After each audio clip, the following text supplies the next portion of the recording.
Shirt show. All right, let's go. Shirt show! Talking shirt! Shirt show! Talking shirt! Shirt show! Talking shirt! Shirt show! Shirt man! All right! Episode 190 of Shirt Show. We're talking with Garret and Jessica from West River Printing in Oregon. Let's go! Hey, Boo Bear. Hey there, Boo Bear. What's up? Were you going to pick your nose? You can real quick. We'll cut it out. No, I just, was just stretching the nostril. I want to get enough air so that I can breathe with you correctly. Is that good? You like that? Yeah, you could tape it. Like you got any scotch tape around there? Just tape it back. Tape it up? Or up, yeah. Like this? Yeah. What's going on there? How's it going? We just stared at each other for a minute. I was looking in your soul. It's picked up a bit. What is a little bit more than a trickle? What would you call that? So if it's trickling in, but now it's not, it's more than a trickle. Is there a word? Nope. Well, I can only think of things that are awful, and it's probably not appropriate. yeah, it's not. Yeah, it's double, triple, trickle. You got a mild flow. Yeah. Mm-hmm. Which is nice. It's like, it's always scary when it starts off so slow and you think, well, what's going on? Like, did we do something wrong? Is it the economy here locally? Is it inflation? Like, what the hell? Mm-hmm. But we've got orders, so that's a good thing. Yeah. I mean, we're both kind of in the same boat with weather in the winter. I feel like, well, I mean, I get maybe a little bit more intense than you, but I do feel like it's based on seasonal depression. Like, we get people that were like, today, it's like a beautiful, nice sunny day. And then we'll get like calls and orders and people showing up. And then tomorrow it'll be gray and wet and cold. And then it'll just stop. Yeah. I think that plays into it. I think that does for sure a little bit. Hey, do you have a volume control on your mic? Why? It seems like it's maxed potentially. Am I too close? Because this is where it normally is. Okay. Well then I'll just turn it down a little bit. A little too much in your ears. Could you whisper, please? Like the entire episode. Do you want me to do this? Hey there. Hey, I saw that you closed all your rings yesterday. Yeah, and I just went and closed my exercise ring just now, right before I got on here. That's why I was a little late. I think my exercise ring is closed. It is, yes. But what's harder for me to close is the move part. Like the calorie, Like the red one. The calories, yeah. Yeah. It's I find myself like at 8 at night, like doing laps around our living room, just trying to burn up a few more. Well, the thing is like, I feel like I can close standing, no problem. Like standing's at 10 hours or 12 hours or whatever.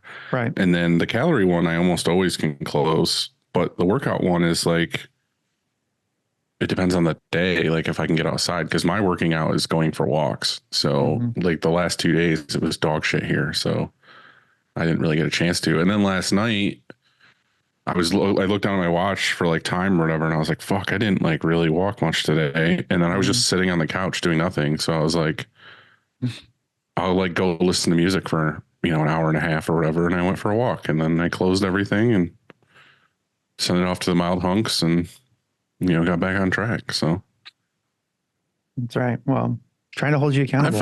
I fell off pretty hard. Like the last fall, I think it was last fall. I was doing awesome. I was walking like 6 to 10 miles a day, and I was like walking in the morning, and I was walking at night, and I was like watching what I was eating a little bit, like not crazy because I don't want to go down that road, but just exercise in general. I was doing great. And then, some people know about my year, and then I kind of fell off the wagon, and now I'm like trying to get back on it. Like I think back to like 2 walks a day and and whatnot. But it sucks in the wintertime just because it's weather dependent. So I always gotta get get that. confused when somebody says off the wagon and on the wagon, because so if you are like dieting, right? Or if you're drinking, let's say, like hey, I got to quit drinking. And if you're off the wagon, that's a good thing, isn't it? Because it's the wagon Well, where we have the internet at our fingertips. because if you're on the wagon, that means like, you're, let's say, drinking or you're eating whatever you want or whatever. If you're off the wagon, that's a good thing, which you would think you'd want to be on the wagon. It's funny that the phrase off the wagon, drinking alcohol again after a period of abstinence. She fell off the wagon 2 days after making a resolution to quit. Oh, okay. So on the wagon is you're not good. drinking. Yeah, it's good. Yeah, on the wagon is good. Off the wagon is bad. Okay. Okay. So you're Right. on the wagon. You said you fell off the wagon. Now you're back on the wagon. Right. I'm thinking the funny thing is you were thinking alcohol. I was thinking like Oregon Trail. Like we fucking lost a kid like 10 miles ago. Mm-hmm. Like that motherfucker fell off. I'm on the wagon. I'm headed to California. Mm-hmm. We once bought Oregon Trail, like the board game, and it was horrible. Like I don't do that. Don't ever get that. The funny thing is I remember playing it. I don't know if it was the original, but to me, it was the original with like the floppy disk. Yep. Not even a disc. It was just like the fucking, what were those even called? Oh, the big ones, like 5-inch. The big ones that were like dark brown or black. That you could actually bend if you want. Yeah. Yeah. You put it in and turn the thing sideways. Yeah, it wasn't like plastic, like in a plastic case or anything. It was I remember, you could bend it if you want. Yeah. I remember when I was a kid, my dad had a computer in his bedroom, which makes a lot of sense nowadays.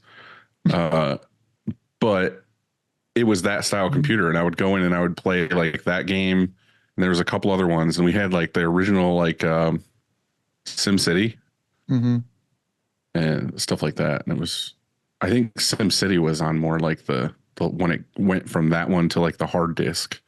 I liked Civilization or something like that.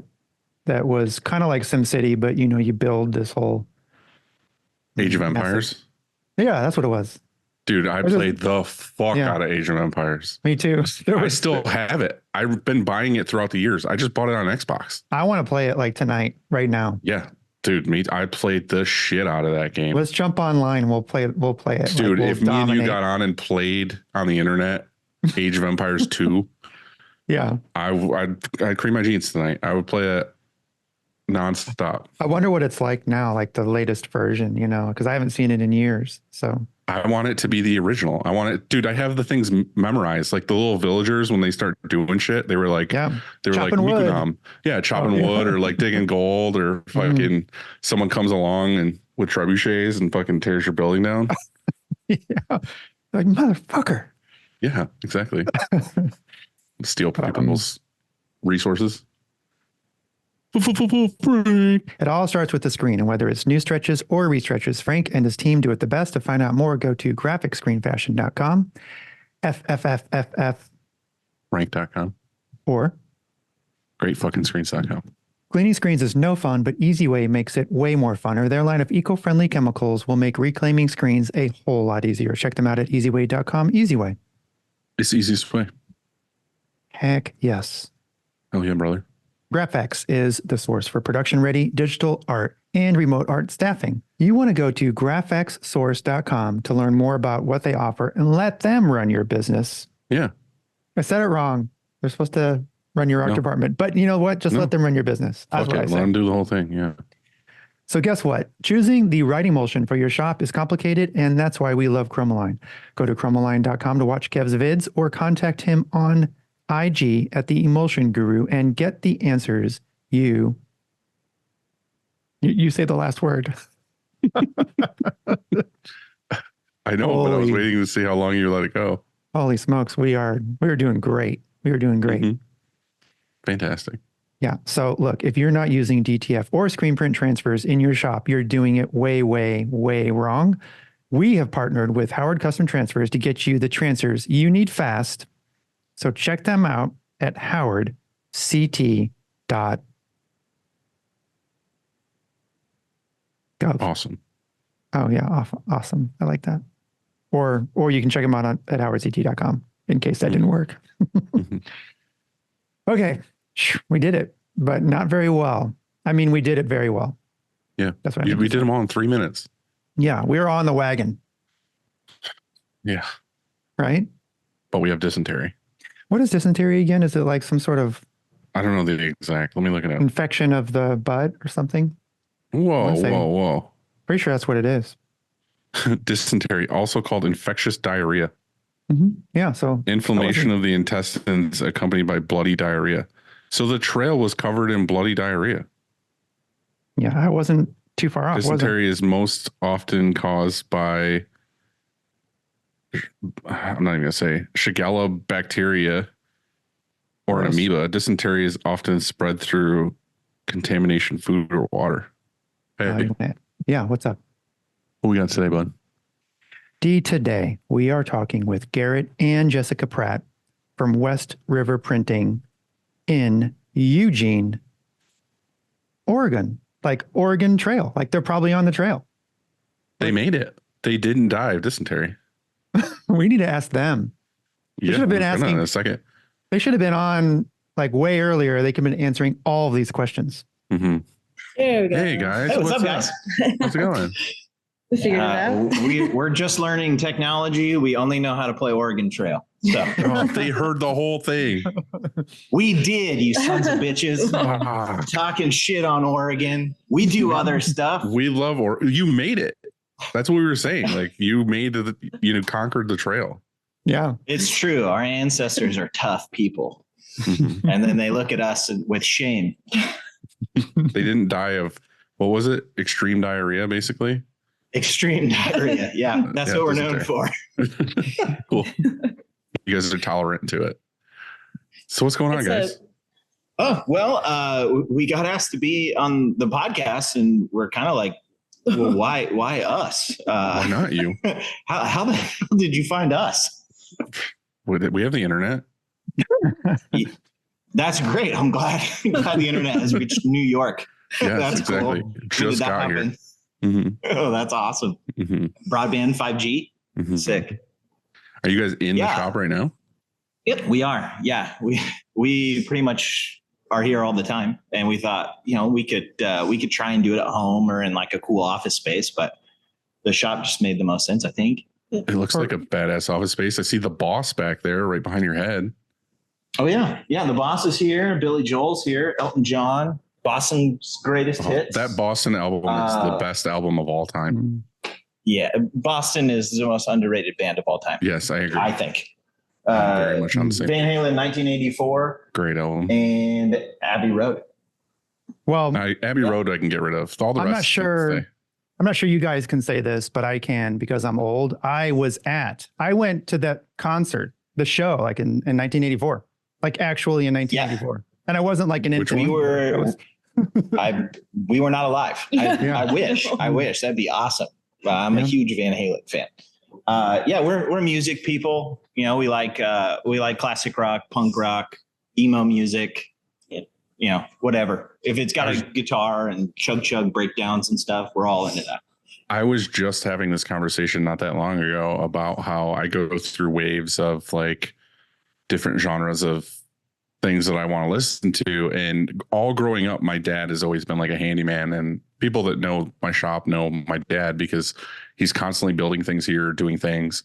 And he always has, in our local area, it's 99.1 The Whale, which is like the classic rock station, and is always playing on like the radio while he's working, whatever. So my entire childhood was always the classic rock channel. So when I had Spotify, when that first came out here, I started making a playlist called like classic rock or whatever. And it's really, really long right now. If anybody wants it, I have it. But like, I've just been adding classic rock to it so where I can just let it play. And I kind of listened to it hard for a long time, and then I kind of got burnt out on it and forgot about it. And then recently I started listening to it again, and it's just so good. Like there's so many good songs in there that you can't, Because, like sometimes you listen to music that you like and you're like, oh, I like this hardcore band or this emo band or whatever. And you're listening to it in your car and you can sing to some songs or whatever. But like, I like to like sing in my car by myself. Like I like to just be like, I'm going for it. And oh yeah, every single one of those classic rock songs. Too. Yeah. Every single one of those classic rock songs I can belt. So 2 things. One, I want to like hide in your backseat one day, and then I want to be there and hear you while you sing that. And then the second thing is I was thinking back. I want to correct myself. I think it was probably 1986 when I saw it. If they on that tour. You're old. We know you can't remember things. It's fine. It wasn't 84. I think it was 86. Now that I think about it, but anyway, those are my 2 things. But I also want to say that it was important detail. So important. It is. I was like, how for me, it's music sort of defines time. Like I think back of like, oh, what was I doing that year? And if I hear a song or something, it puts me there. You know what I mean? Like I remember when that song came out. I know that year all of a sudden. I can tell you what I was doing, and like, I don't know, like it means so much to me. I connect like with music and time. So that's why I thought back for a minute. I was like, no, it was 1986. Because you can remember the drugs you were taking. That's right. Yeah, of course. I also lost a lot of my hearing, I think, that day, but that's all right. It was worth it. Yeah. If that's how you're gonna lose it that way, dude. Yeah. Hold on one second. Yeah. What's up? He's talking to God right now. Real quick. God was coming in. Morgan Freeman. So tell us a little bit about your guys' story. How you got to the screen printing world? Well, our story we're high school sweethearts. So we're now in our 30s. We have 3 kids, but we met kind of through church. So we grew up in a small town here in Oregon. Not that it matters, but Junction City, Oregon. We want to get that out there, rep where we're from. Less diarrhea. Yeah, way less diarrhea in Junction City. Although you shouldn't drink the water. Yeah. Kind of weird. We got married young because that was what Christians do, or what we were told we should do. Right. Make it we legal. went straight for sure. Don't want to get in any trouble. Mm-hmm. So we got married real young, and it's definitely not something we would advise for most people, but it worked for us. We immediately we went into like youth ministry. So we were working with kids, doing summer camps, church events, whatnot. So screen printing really starts right there. That need for shirts for kids, and we couldn't afford it. It was just going to be impossible. So we went down to the craft store and got some fabric, like spray paint. We cut like foam core board to like create negative space. Yep. Try to make the camps logo on the shirt. And so like for a couple hundred kids during the summer. So we're like spray painting like fabric paint and just, taking breaks because your finger cramps, and just like trying to get kids shirts still because they're used to getting a shirt every year as part of their summer camp fee. But we just didn't have any money. So we're just making them ourselves. And, and then like, because we got a shirt, like people got excited about it. And then they're like, next year we got to make better shirts. And so that's when we first started like discovering, okay, what is screen printing? How do we get a hold of a screen printer? We found somebody. We ordered hoodies and shirts, and we got black hoodies with 1 pass of forest green ink on them. I bet they look great. No underbase. Yeah. They were fantastic. Best hoodies. Yeah, I think we still have one. Just we do because it's just it's so bad. Like we look back at it and we thought that was like normal. We're like, oh, this is okay. So that was a fail, and so we were like, okay, we got to find a better screen printer, and we ended up meeting a friend of a friend who owned a shop down in Southern Oregon, in the town of Medford. His name is Manny Munoz. He runs Forte Clothing Company. He's a rad guy. Him and his business partner, Griff, they were really cool. We started getting shirts from them. And eventually the church I was working at basically said, we're not going to give you a raise. So you can either go on food stamps. And like at the time we had like 1 kid, maybe 2. We were really struggling to make any money. And so Manny was like, hey, come work at Forte and I'll teach you how to screen print. And so I did. I just, out of desperation to keep the lights on and stuff, learned how to screen print. And he started me in the back rooms. I was just reclaiming screens, prepping films and screens, whatnot. And I fell in love with it. Not the screen printing side, just sitting there with headphones in and pressure washing screens all day. Best job I've ever had. I still love pressure washing screens to this day because of that experience. So obviously that experience gave you some kind of like head trauma, because you're the only person on the planet who has said, I love cleaning these screens all day long. There's something about it, man. Like getting dirty, messy, the chemicals. I don't know if there's something in it that's just making it a better experience for me. I don't know, but I love running a pressure washer. It's satisfying. So we learned that, and we kind of learned the basics of screen printing. Eventually I was on a one station putting on high vis shirts and doing Navy left chest all day, for a contractor. And that's just how I learned the basics. And then we got offered a job to run another summer camp, and we just couldn't pass it up. And so we quit screen printing. And so I worked in that shop for about a year and a half, and thought screen printing was just done. That was a good little season. The summer camp didn't work out. Long story. We got screwed over. Anybody who's ever worked in ministry or for church, and not trying to go down a religious rabbit hole, but chances are you've been screwed over by an organization or a church. It's just kind of how it goes. So we stepped out of that life, and I sold insurance for a while, and I was selling insurance back home here in Eugene. And the owner of the insurance office really needed shirts for a event he was running. And he got shirts from a local shop, and it was a horrible experience, super overpriced, forced him into sustainable garments when he didn't really want that. The shirts faded and cracked. They were way out of registration. Like all the problems you could have, they were there. And I just mentioned to him offhand, like, hey, I used to do that. Like I could make shirts for you if I had equipment. And he said, what do you need? And in the middle of the pandemic, we got a shirt press off Amazon and started cranking out some really terrible shirts. We got better really fast. She started learning kind of how to do color separation and films. And I started graphic design just on the side doing ministry, just because I got tired of really horrible artwork on everything that we ever did. And so I started doing graphic design. And then after we got out of ministry, I just kind of did it freelance on the side, designing logos here and there for like $20. And just trying to get more experience. And so we thought, maybe we could just make this our full-time gig, because we got both sides of it now. Yeah. Really quickly went from the back of an insurance office to renting a space and subleasing from that insurance office. They actually moved so that we could do that with them. So did the insurance office buy the equipment up front to be like, it seems like a really weird combo?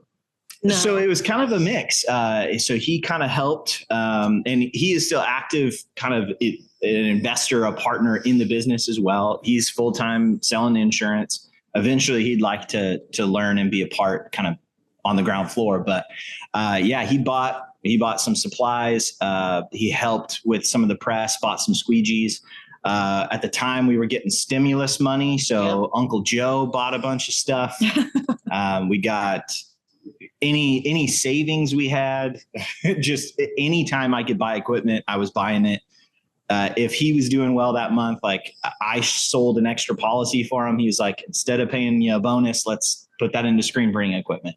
That's so cool. And and then it just kind of worked out. One of our customers at the insurance office had a big warehouse building and was like, I can't find anybody to rent this.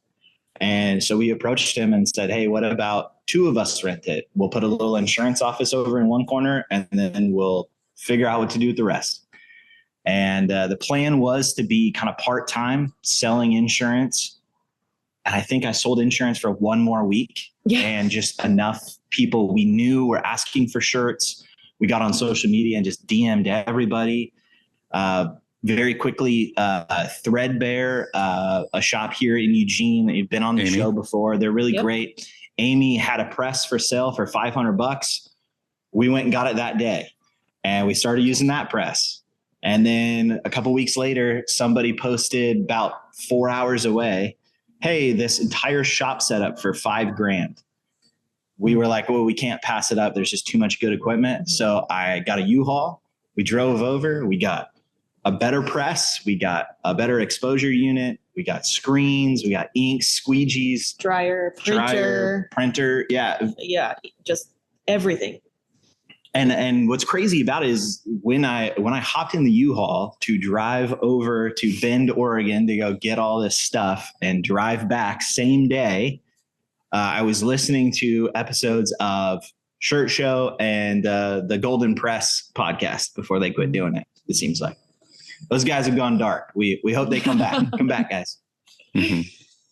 So and ever since we've just been growing, and it's crazy.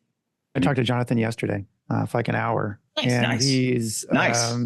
They got some stuff in the works, but they do a lot of stuff. So they don't just do screen printing. So they do. Yeah, they got a tattoo shop, recording studio, recording a Windows. record label. Yeah, sure. Yeah, it's nuts. So busy. He's a serial entrepreneur. He is. He is really. Yeah. Yep. You get it. Well, yeah. I mean, we realistically, we're a generation of shop coming in post pandemic. And we were kind of raised by you guys. We had a little bit of experience in the industry. Very dysfunctional parents. Yeah, not the best mom and dad, but we like you guys. Mom and dad are fighting all the time. And we got crazy Uncle Lee Stewart. He's the drunk uncle for sure. Oh yeah, for sure. You guys did all this with having how many kids? Three girls.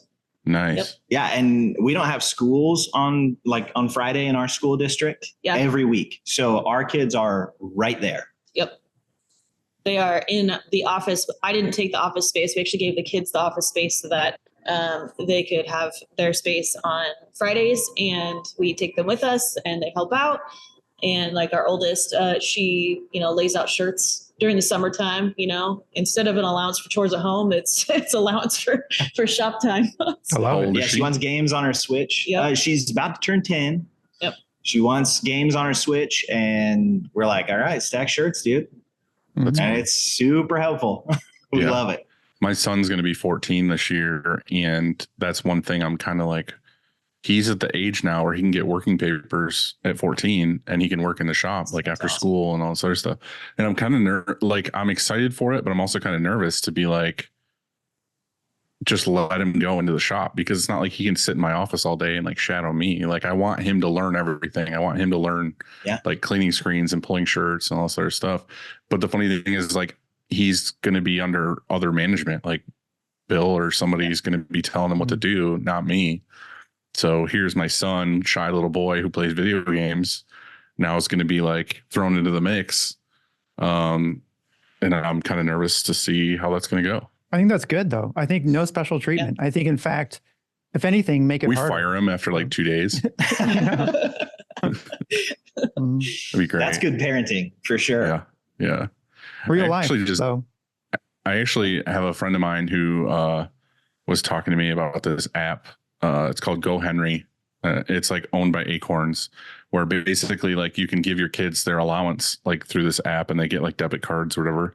But you can also go through and put chores, weekly chores in there to earn that allowance. So make your bed 50 cents, brush your teeth 10 cents, and all this stuff, and it adds up to $20-25 at the end of every week. So I just recently did that, and I don't have the cards yet, but I thought for my daughter who's younger and for my son who doesn't work here yet, that it would be a good way to show them how to earn their own money. They kind of do it now, but it's kind of willy-nilly. It's oh, Dad, can I have $20? It's cool. Well, go take the garbage out and clean your room and I'll give you $20. Now it's he has to actually earn all these things. And I can set it to be well, $5 of your allowance automatically goes into your savings account and $2 goes to a charity. So out of your $20 automatically, you're down to whatever. You should actually tax them too. So when they first get their 20, say, hey, just half take of it this, back. Yeah, half of this goes back to Dad for tax. Mm-hmm. Mm-hmm. And by the way, here's your teach them disappointment and regret immediately. What am I doing with my life? Yeah. Good stuff. Perfect. And take the Joy-Cons like out of his Switch and just be like, well, you got to buy new ones, and just teach him things like that, or just shit happens and you got to replace it and whatever.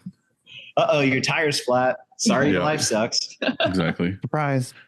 So how has that been? Because you guys just leap right into screen printing. You didn't have any other side jobs or anything like that. You just kind of were hoping it worked out. No, we were just hoping it worked out. I mean, I kind of have this relentless belief in myself. Like, for some reason, I just believe I can do just about anything.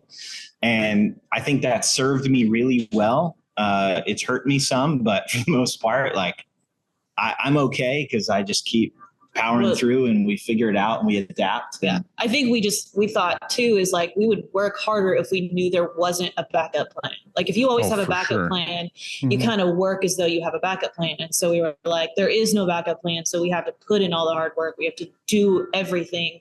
And, the harder we work, the better it works out. So, I mean, there is a little bit of a safety net. I mean, I can always go back to selling insurance. Yeah. I can go do anything.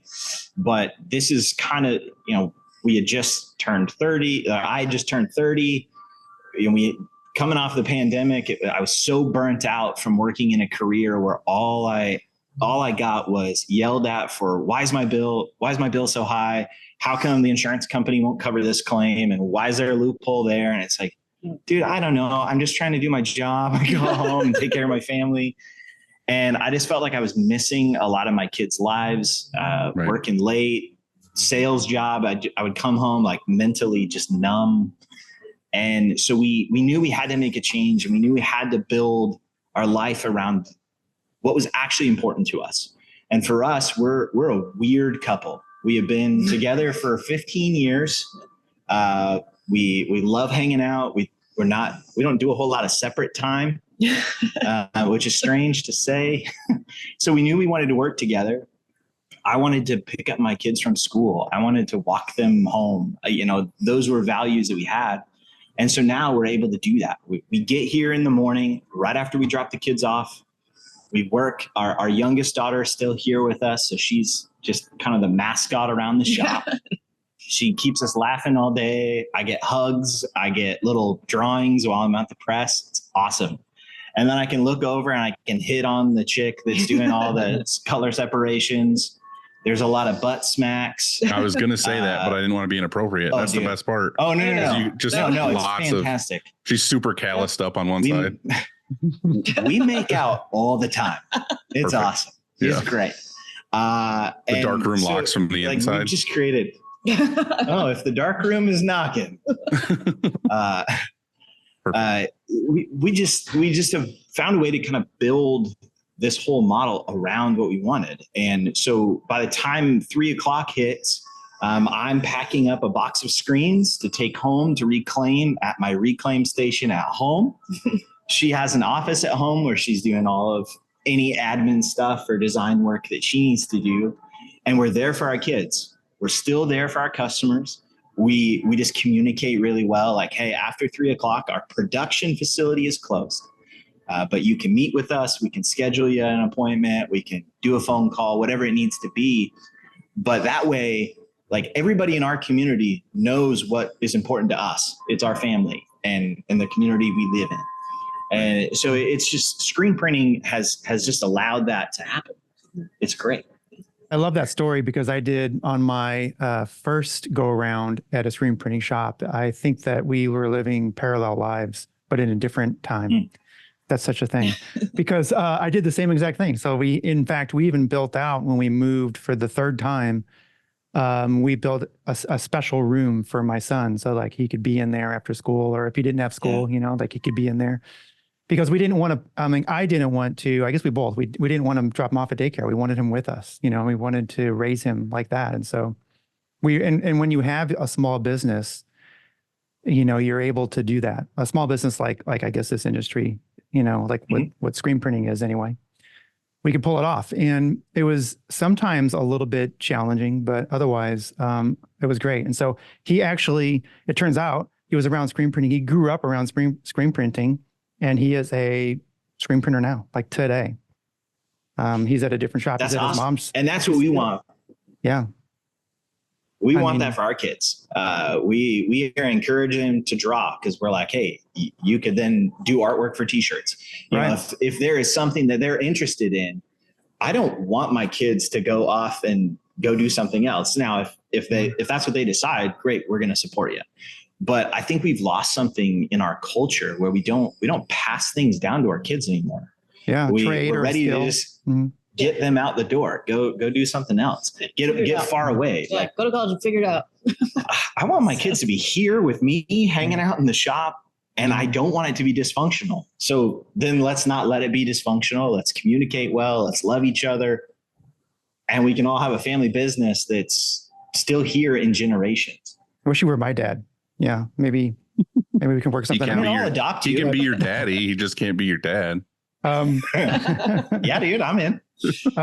Yeah, so he is a production manager now, and he runs like a press, and his sister is a graphic designer and has her own embroidery company inside of that shop. So like it just worked out. Yes, yep. That's amazing. Yeah, I do have a couple. We hope we are living lives in a different universe. We do hope that's true. You're just Andy with a hat and glasses and red hair. Mm-hmm. There it is. It's the same color hat. Even. The exact same. We're the same dude. You're like Clark Kent. Well, Pretty and much. my kid, by the way, his middle name is Garret. There you go. You have really good taste. I knew I liked you. So, yeah, I have something I want to talk. A couple things I want to talk about today. One is staying positive when it's slow. So, yeah. We started off the year. This is I haven't looked, but I want to say it's probably going to be the worst start in our history. And Yikes. Well, that sucks. You know, like that's Yes. It's not what you want. I think that we all know that January is going to be slow, but it was crazy slow, and that's difficult. You know, it's fine for a day or two, but then it drags on a little bit, and it gets to you, and you know not to think in terms of days. And then you try to say, oh, I need to think in terms of weeks, but then all of a sudden it's a month or it's stretching out, you know, turning into that. You're like, wait, this is hard to do. And so staying positive through that, I don't know if you guys are seasonal, but Dylan and I were chatting, you know, before we came on that he thinks part of it is like just seasonal, you know, like it's where he is, it's really cold, it's gray sometimes. And people are like, oh, I'm not buying shirts today or whatever it is. And so they're, you know, you're waiting, and wasn't it sunny the other day and you got some more orders or something? And so isn't it? So what do you? It's just seasonal depression. Like people are like, I'm not into it. I don't want to do it. But then as soon as it's sunny and beautiful out, people start thinking about outdoor activities and, you know, events and festivals and everything else. And it's like, that's when it kicks back up. Yeah. I wanted to know, like, if you guys have that same issue going on and what you do to get through it. Yeah, I mean, definitely January is always that just lower point going into February before people start to think into spring and those activities. But when things start to get slow, we pretty much just go straight into DMing people and emailing our previous customers and saying, hey, like, we were just thinking about you, is there anything you guys need this season? We just did shirts. You guys need hoodies? You know, we just go after it because if you sit in it for too long, then you start to keep getting depressed. And so the best thing we could do is just attack it and do as much as we can to try to fix it. Whether that works or not is not always, it doesn't always work, but it's worked this last, couple weeks. That was kind of what we went into because we knew January would be slow, just because it usually is. And so going into the last part of December, we just started messaging people constantly, just every day, sending messages, DMs to people we haven't, we were just like, hey, we'd love to print for you guys, things we're excited about, just construction companies, anything we could do. Were you going after specific companies or with a specific message, or was it just anything and everything that you thought would work out? Well, we definitely have like a dream list of places that we whether it's local or regional, that we really want to work with, that we keep on a schedule to hit them periodically for sure. But for us, like our clientele is primarily kind of blue collar kind of seams, or colleges. So we're smack dab in the middle. Like the University of Oregon is like 8 minutes from our shop.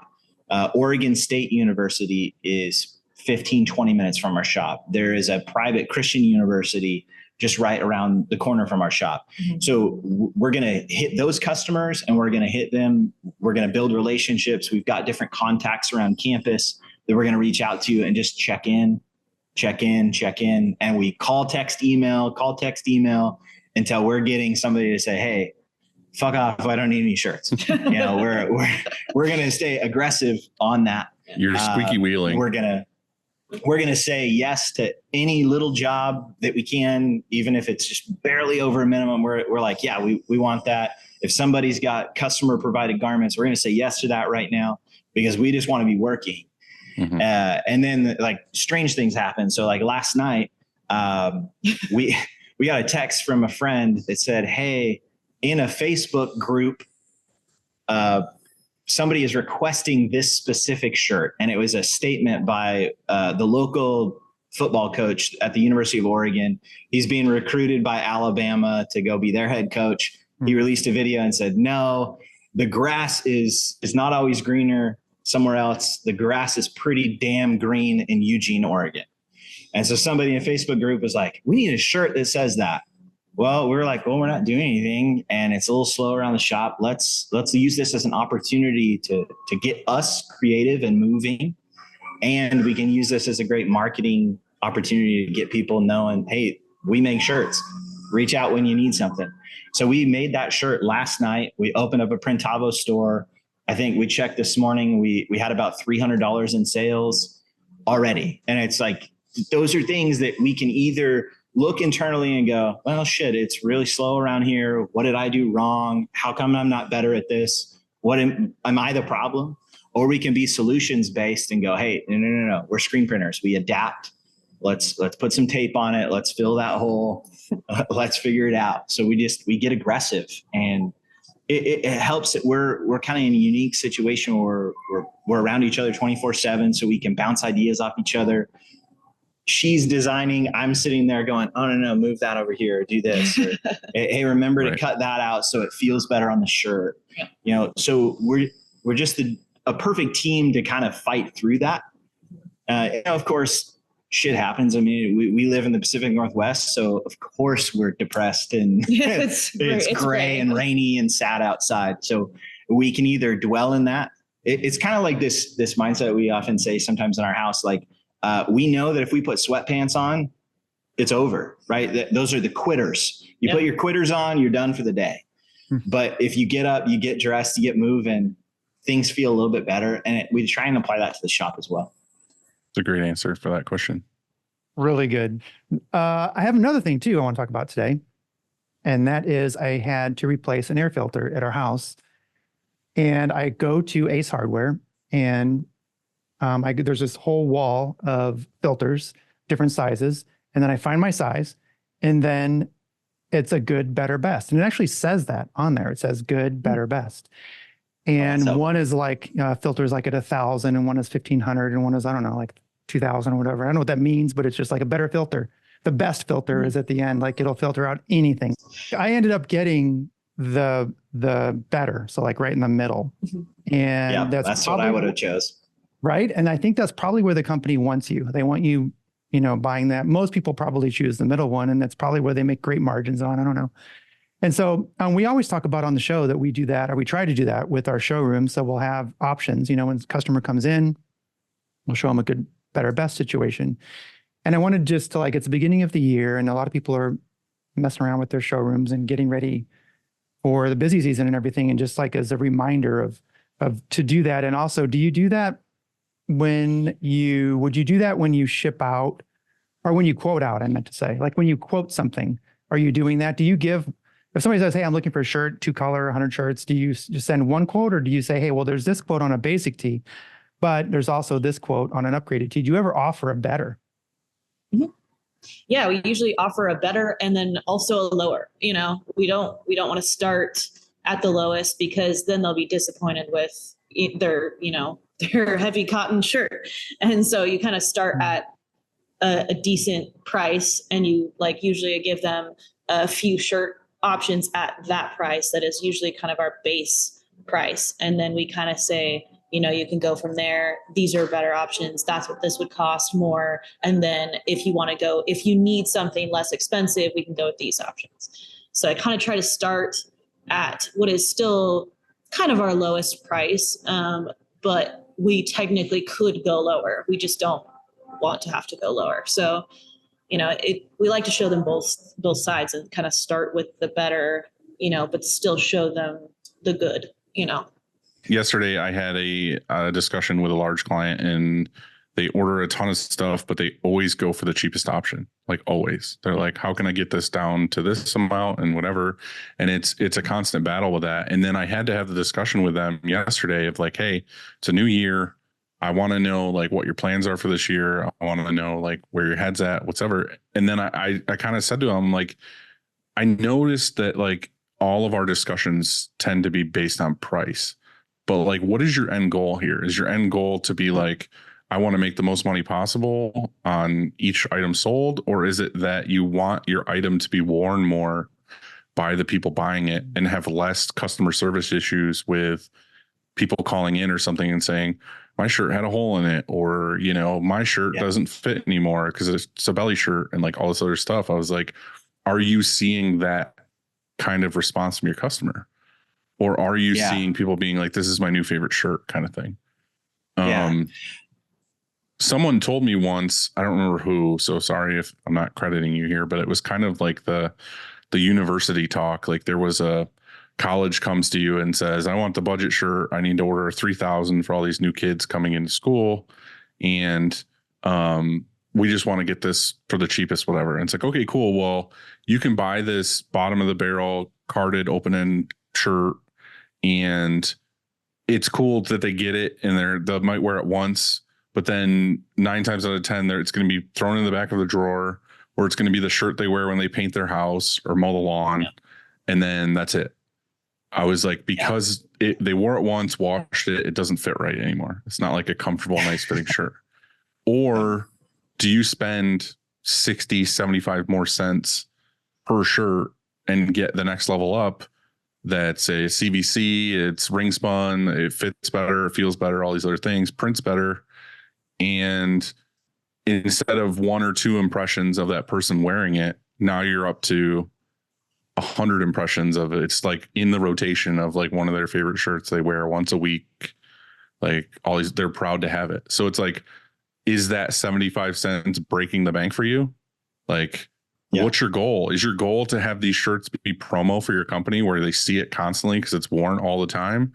Or is it just to give some people some free shit and then you don't care if you ever see it again? Yeah. So that was my argument to them. I think for us, coaching is so important in this industry. And I think sometimes screen printers, we fail when we push our agenda first. When a customer says, hey, I need shirts at the cheapest, and we hit them with, well, that shirt is crap, you're going to want to go here. And we push our agenda and our shirt, what we wear, what we want. And that's all fine and good. And you might get a good product that way, but you're probably going to get a customer that felt you were kind of pushy with sales, or you weren't really listening. And I just don't think that's the right approach. I think the right approach is to coach and go, yeah, okay, what are your goals with this shirt? Right. Okay, well, that shirt actually would work fine for that. But if you pushed just a little bit more financially, you'd get a better return, or, you know, people would be happier with your shirts. They'd wear them longer. I mean, ideally, our goal in the industry is not to be the best artist or be the raddest shop that prints for the sickest brands and all that. Like, we want to help businesses. We want to help events be better. Yeah, occasionally even. I mean, we ran across this recently. I think it was last week or so. Someone came to us. They just a minimum order, one color. They're like, just the cheapest, you know, shirt. These are just going to be worn, you know, once or twice. And so there's a sponsor shirt. And so we actually gave them on our dime a slightly nicer shirt, because at the end of the day, in a minimum order, you're already not making good margins, you know? So if we can get something else out of this and we can give them a better product and they come back, So, we get them a better shirt. And then they see that and they're like, oh, okay, they could do that kind of thing. And then the sponsor sees that shirt. And then, our level of what we can offer changes. And sometimes it's also, I feel like, showing them not just like the per piece cost that's more, but just being like, hey, this is only $100 more in your whole order to get this much better of a product. Like, you can feel the difference. So like showing them not just a per piece, because some people kind of are like $1 more a shirt, and you're like, yes, but it's really not that much more money, like trying to kind of show them the overall, like, you're gonna be able to sell this now more, you're gonna make it back.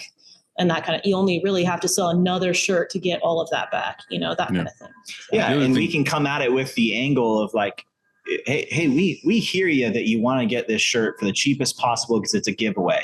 But what if for a little more investment, we could almost guarantee that people are going to wear your shirt from this year's event at next year's event because it doesn't suck. It almost sells itself. We just pitch that coaching aspect a little differently, where we're not pushing our agenda to oversell something like, hey, you have to have, we always call it as couture in our shop. We're not trying to push the as couture shirt to you because we want it. We're trying to push you because that's the right garment for the goal you're trying to achieve. That's the difference. And I also talk people out of it sometimes too. Like you said, like we have people, I haven't done this in a while, but we used to have people that would come in right after tax season and they were like, I got my taxes back. I have 10 kids and, I got great tax, like I got like $15,000 back or something in taxes. And I want to start a clothing line and it's going to be great. And it's going to have, it's got my last name across the chest. It makes no sense. And nobody's going to fucking buy these. I want to spend the whole amount on these shirts. And like, I've literally sat people down and been like, no, like I'm not going to take your money. I don't want to do this because I'm telling you right now, these shirts suck. Nobody's going to buy them. Like, what you should do is take some of this money and hire a good designer, make one design if you want to start this brand or whatever, and then invest it into these shirts, get 25 of them, sell those 25, turn it into 50 and so on. Like, do not give me $15,000 and make 10 designs and they're all going to suck. And it's just, I'll just tell people no. I'm like, I would rather be upfront with you and tell you the hard truth now, because I feel like I will see you as a returning customer more often if you start this way than if you just blow all your money with me now and then I'll never see you ever again. So, and the other side of that too is we have construction companies that come here and they come in and they feel shirts or whatever. They're like, oh, I really want these. And it's like, they're picking like a Bella Tri-Blend or something. And I'm like, dude, this is not what you want your crew wearing all day long. Don't do that. Like, buy the G8000, put your left chest and back on it, get 5 per employee. I'll see you next month when they're covered in tar. Like, there's no point in buying these shirts when they're just going to get destroyed, or you're going to have all these dudes with guts hanging out the bottom because it's too fitting. Like, buy the right shirt for the right thing. Like, I feel like there's so much talk all the time of upsell, but I feel like you retain customers better when you're truthful with them at upfront. And like, this is actually like, I'll take less money now because I know I'm going to gain it in the long run by having you as a customer longer. 100%. Yeah. If I upsell you now, I've already made all that money and that's it. And there's a risk you're not coming back. But if I'm lifting your business up, if that's the view of an upsell, instead of I'm taking your money from you, I'm actually making your business better by helping you get the right product, the right design, whether we're cutting out spots for the ink to make it feel better, like whatever the adjustment is in our coaching, it's how do we make your business better? Because right now for us, a lot of our customers are smaller businesses that are just getting started, lower minimums. So we're investing in them just as much as they're investing in us. And our business is only going to grow if their business grows. And I think so many times, at least my experience as a customer in screen printing, I've been caught with people that are so much more focused on being the coolest shop or having the best art. And they don't give a shit about your garment because it's a one color print. They want to go print for the brewery and the coffee shop and the band. And it's like, yeah, but this contractor really needs the right product too. And so we're just trying to take that. Well, that's that's where you step in and you take the business and That's happened. It's happened a lot in the last. That is working out for us. Yes. Yeah. That's why we kind of ended up being more that blue collar kind of shop, is because we get those customers from those shops, and sometimes those shops even send them our way at this point. So that's good. Yeah. It's kind of funny. I'm curious how much of your sales skills, or maybe I should say philosophy, came from insurance, like the insurance world, like, is that what you learned a lot from? Or yeah, one of the things that's always kind of stuck out to me in sales, it was something I was taught really early, is when somebody comes in for a sales appointment, everybody knows, like, get them something to drink. That's an easy thing to do, right? Let me get you a can of soda. But oftentimes what will happen is somebody just hands them the can. We were taught in our sales training to take that can, open it up, shake the shit out of it, spray it, poke a hole and make them chug it, right? Challenge them to a contest. We were taught to open it up, pour it over ice, deliver it to them with a napkin in a cup. And it's like, if we can take that and boil it down, what is it? What is that experience? And really, enthusiasm is everything. If you show up excited about the thing you're going to give them, you packaged it well, you think it's awesome, you hand it, they're going to have a better experience than, here's your can of soda. It's really funny. It's the same gesture.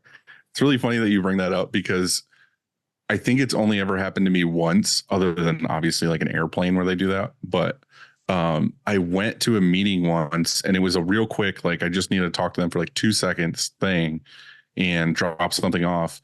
And the dude at the front counter was like, hey, can I get you a drink or whatever? Like you said, like they wanted to offer me a beverage or whatever. And he's like, can I get you a water? And I was like, yeah, that'd be great. And I'm thinking they're going to hand me like a bottle of water. And I'm like, cool. Like, I'll take this bottle of water and I can go with it. Like, I can leave. The dude brings me like a fucking someone else's coffee mug filled with tap water. And I'm already done talking and doing what I got to do. So not only is this awkward and kind of gross, but like I have to sit here and drink it all in front of him before I can leave, because I feel like a dick. Yep. So yeah, the mug was probably like had someone else's name on better. it. Yeah. Oh, that's yucky. That's I mean, we were taught, even when we worked with like kids, like running games, like, yeah, you could tell the kids, hey, we're going to play dodgeball. Or you can be like, ladies and gentlemen, the greatest game of dodgeball of all time is about to happen. Kids, gather up, pick your teams. We're playing dodgeball. And if you present that with enthusiasm, man, kids are going to have so much a better time than if you just told them, hey, this is the rules to dodgeball. So all I'm hearing is you walk into a room with like 5 shirts on and you're like, how about this shirt? And then you peel that one off and you're like, how about this shirt? Have you seen his Hulk Hogan video? Like, did you see that one? No, I have not. Yeah. I knew that had to be it. They saw our Hulk Hogan video. That's why they wanted us to be on the shirt show. You had me there. Like, I was sold. I have no idea what the video was, but there was a time when I lived at Chris's house and Bill's house, who both work here, when we were younger, like 16, 17. And me and Chris were upstairs. We had band practice upstairs. And I remember Brian and Bill were downstairs, and we hadn't heard from them in a while. And I was like, what the fuck is going on? And went downstairs, and Bill came out from around the corner with a yellow construction paper mustache, had like the bandana on, had like a red shirt on. He just came out around the corner and was like, Hogan knows best. And I was just like, oh my God, this is amazing. And then 2 seconds later, Brian popped out from around the corner and his entire arm was covered in tinfoil. And he was like, Jax. And it was just like, hell was happening? Mortal Kombat with it? Yeah. That's so rad. So it just made me think of that. So anyway, your Hulk Hogan video. We did a Hulk Hogan video on Halloween. We love Halloween. It's probably our favorite holiday. She didn't get to celebrate it growing up because she was raised a really conservative Christian. So I brought her for sure. Yeah. She wasn't allowed to watch The Little Mermaid, dude. Like real uptight stuff. But we're through all that now. But yeah, we cut a wrestling promo. Basically, I came out in an NWO shirt. I had the white Fu Manchu. We screen printed a bandana. And I did a full on wrestling promo. Check it out. West River Printing on Instagram. It's a good video. Good video. I love wrestling. I think, well, I don't really watch much anymore, but at least 90s wrestling, that was the height of everything for me. So cutting a wrestling promo is awesome. I'm actually even wearing Ultimate Warrior socks right now, just so I feel connected. Mm-hmm. Grounded, inspired. Mm-hmm. All right. Well, we have some over-unders for you, and pretty easy. Just I have 4 things today, and you just let me know if they are overrated, underrated, or properly rated. First one is sweet potato fries.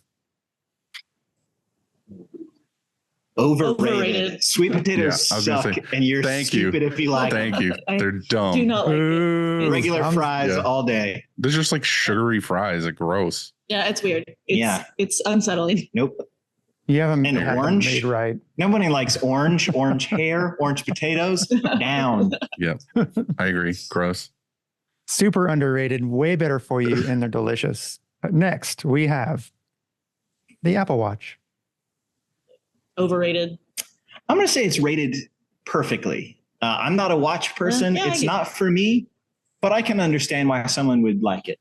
Yeah. Sure. It's got all the health monitor stuff. You can view your text messages. That's the only. I just wish you could use it to kind of like transport yourself back to the Power Ranger command center. That would be cool. Exactly. Yeah, I agree. I only really care about it if I'm doing health stuff. Yeah. If I wasn't doing walking or trying to track anything, I wouldn't wear it. Yeah, I think I'm kind of in the overrated camp. I think that it's great for the health, the health stuff. And especially because now we're trying to close our rings. We're in this thing. We're trying to be healthy. But as a watch, like I can't stand that sometimes somebody calls me and it vibrates or it rings. I just don't like that. You do that to me all the time. Every time I call you, you're like, hold on, I'm on my watch. Yeah, I can't. I don't want to talk on it. It sounds like you're a mile away. I like it. Oh, I also think it's terrible and it doesn't hold the charge very long. Like it's not that great. Like you would think that it would last for a few days or something, but no, I only get half. What do I get? I could maybe get a day and a half, I would say, out of mine. So yeah, I'm with you guys. I think overrated or maybe properly rated. Yeah, proper if you're into health. Next, we have Google Calendar. Ooh, that's a tough one because I see the advantage to Google Calendars. However, I am personally really frustrated with Google in general, and I think they're the devil. So probably properly rated. So it's properly rated. It's but the devil's got some cool shit though. Yeah. That's true. The devil has the best marketing department. Man, the brand is sick. Mm-hmm. The good side of things really need to work on their branding. I'm gonna say Google is appropriate.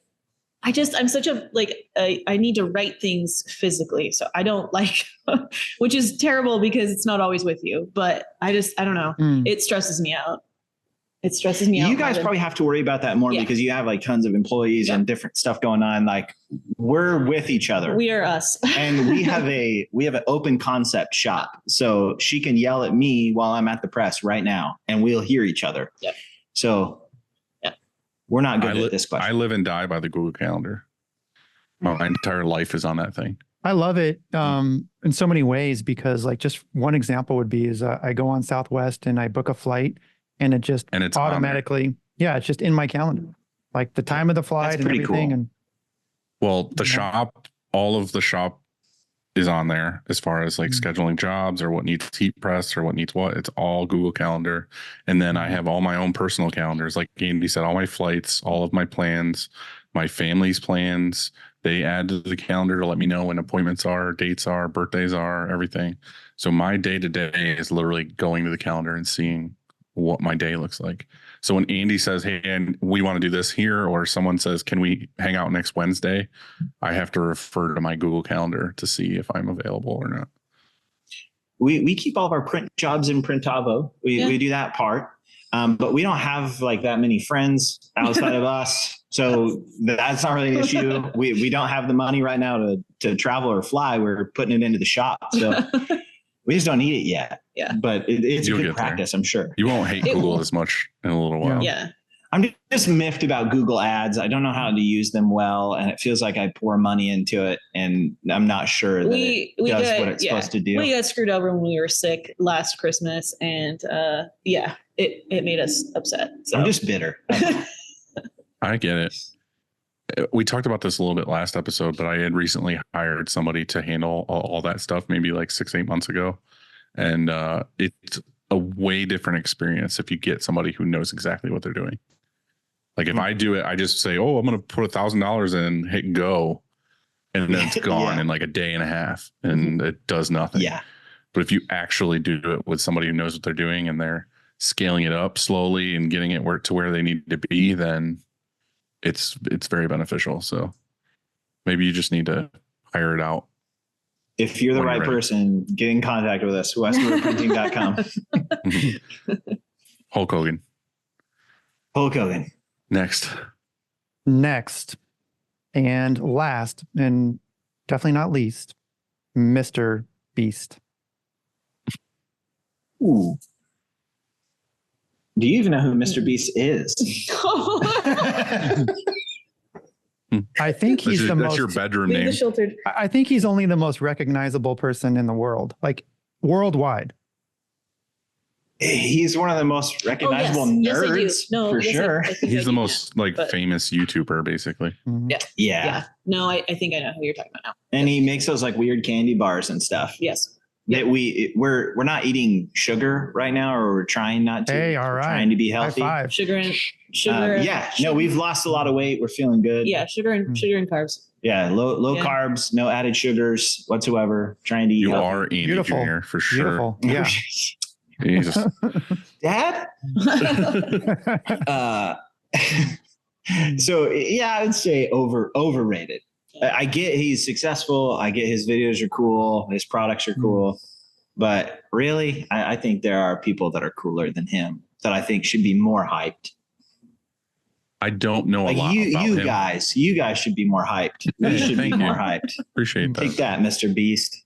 I don't know a ton about him. I don't think I've ever watched any of his videos, but I have seen things where he gives a lot of money back or does a lot of like earth conscious things. Like him and Mark Rober there have that like was it something for the trees or whatever, where they're like planting like a crap ton of trees. And then they had that ocean like beach cleanup thing where that was like a huge thing. So I do like when people like that take their money and fix some shit with it instead of just being like, oh, I have a new Maserati and all this other stuff. Yeah. And I think that's another Mr. mega Beast. yacht. That's Mr. Beast's other thing too, I guess, is that he's just like, he doesn't ever keep any of that money and he kind of lives in like a regular house and has a regular car and regular clothes, and he's not like being ultra flashy about it. Is a lot of those YouTubers are just burning cash.